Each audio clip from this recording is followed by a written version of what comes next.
The SOG Northwest Ranger, man, it's doing that detail work really well. You know, SOG does a great job with their AUS-8 steel, razor sharp. I like that full flat grind.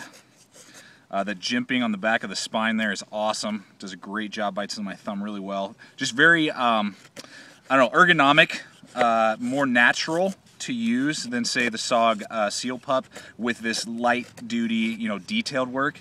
Just feels a little bit more natural in my hand and more comfortable than the SOG Seal Pup would be, just by the, you know, general ergonomics of the knife. But man, light use is just a great camp knife, you know, backpacking, hiking knife. You just want something light. You know, it's not a great chopper. It's not going to split really well. I mean, it will baton, but you know, it's got that thin spine. And I mean, it'll do the work, but it's just not ideal. This is where it really excels at. It's just cutting tasks, detailed work, notching, slicing. You know, this isn't like a big old massive quote-unquote survival knife.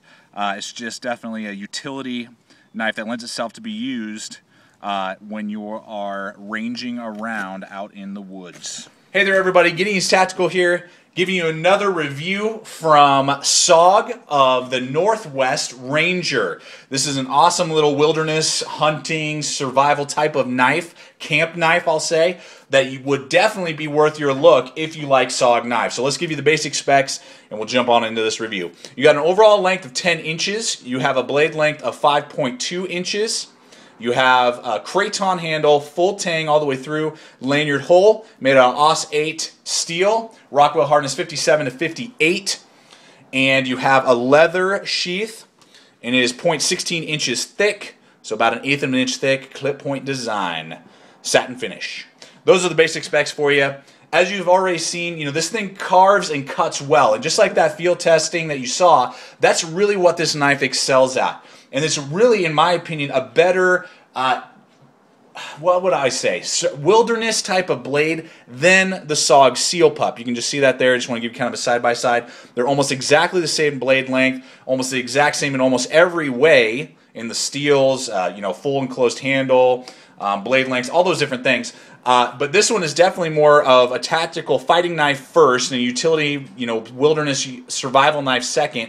This one is more of a survival knife first, utility fighting knife second.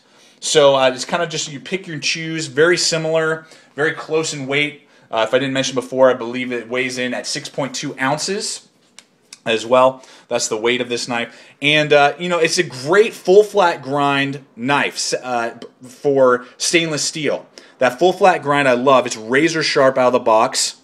Nice wide blade. Your cutting edge is about 4 3/4 inches of actual, you know, cutting length. And then you have that kind of blank spot right there. I would not choke up with that if I were you unless you had gloves on. You could do it with gloves, but that's really close to the edge. It does give it for a little bit more control if you hold it that way, but definitely wear some gloves if you are going to do that. But that full flat grind is awesome. You know, it's great for food prep, as a hunting knife, or just minor batoning, okay? I didn't even want to baton with this thing because it's just not really designed for that. It's just not made, you know, you're going to start to maybe loosen up the handle, you know, other stuff like that. You could do it in an emergency situation, but with 1/8 of an inch thick, it's definitely a slicer, not necessarily a chopper or a batoner. So anyway, going on to just the belly, great. Again, just like you saw, just carves that wood like crazy. Unsharpened swedge up there, clip point design. Again, lends itself to be able to stab and fight if you had to. You know, it's you know, pitched to you as you're up in the Northwest and you're ranging around through the wilderness. So you could do some stabbing if you had to. Again, the SOG Seal Pup is going to be way better at that, more aggressive stabbing, penetrating design. But it could do some of those tasks. Going on here, a nice thick spine, as you can see again, but it's just not ideal for batoning. Then you got awesome jimping. Look at that. That is some jimping, folks. And this is really my preference of a designed knife. Man, if I could talk today, I'm just stumbling over all my words. This is really what I prefer. Nice and flat all the way along, got a good amount of jimping up there so that I can decide where I want to use the knife. With these type of knives, you can see here with the SOG Seal Pup, you got this kind of thumb ramp and then you got this dig in down here and you're trying to figure out where to put your thumb, whereas with this, you know, when you're holding it like this, boom, I'm in, I can push, I can cut, I can choose how far back or up, you know, I want to move my thumb around. With this, I basically either have to choose putting it back here or kind of scooting all the way up to here, and it's just not very comfortable. And I don't really prefer that design. I like this design a lot, just nice and flat all the way along for wilderness use, not necessarily for tactical, but for wilderness use, I love that. Going on again to the jimping, it just bites in so well, awesome. Again, full tang design, you got this nice guard right here, so if you did do some stabbing, you're not going to accidentally ride up on the blade, which is nice. Then you got that Kraton handle, nice checkering, great, again, if you're in the Northwest, kind of how they're pitching it to you, you know, it's raining out, it's wet. This is going to hold really well. You're not going to slip around on this. This Kraton has really good texturing, fills out my hand well. I wear large size gloves. You can see how much is left over. I can scoop back up. You know, I can use it if I am using this kind of as a fighting knife. I could carry it in that way. And really nice. The only downside with Kraton is if this lasts a decade, you know, and you're using this for like the next 10 years, this checkering will eventually start to wear off and will kind of get smooth and slick, and you're going to eventually have to do some sort of skateboard, you know, hockey tape type of thing to wrap your handle. That's the only downside to Kraton that I don't like. But other than that, very warm to touch, feels great in your hand, fills out your hand really well. Lanyard hole down there, the tang goes all the way down to the lanyard hole. I've seen x-rayed footage of it, and it does go all the way down to right there. So you do have a full tang knife, nice lanyard hole. So you could do, again, some light chopping. But with 6 ounces, guys, it's just, again, not going to chop well at all. Going on finally to the sheath itself. You got a leather sheath here, sewn in, SOG on the front, stamped, nothing on the back. Again, the stitching, no lanyard hole down here for a leg lanyard or anything. It does have a drainage hole. Then you have that really large belt loop. You could definitely get a tactical belt through there. Then you slide your little blade in place. Plastic button, don't like that. Don't like that at all. You got to kind of fight with it to get it into position. There it is. And not much rattle. Not going to really come out like that, but I can, without much effort, pull this knife, and look at that, boom. I just now have about 1 inch of blade exposed here that you could definitely cut yourself if you're not careful. So overall, I'm just not a huge fan of leather sheaths anyway, and particularly that plastic button, ugh.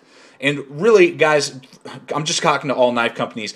When you design a knife, if all you have to do is put the guard attachment down here. If this was latched right here, then the knife wouldn't come out regardless of how hard I pulled with it. But because this is so high up on the handle, I can pull this out and really cut myself and hurt myself. So the sheath is basically bogus, not really recommended. I don't like it. This is the plus though, guys. Here's the SOG Seal Pup sheath.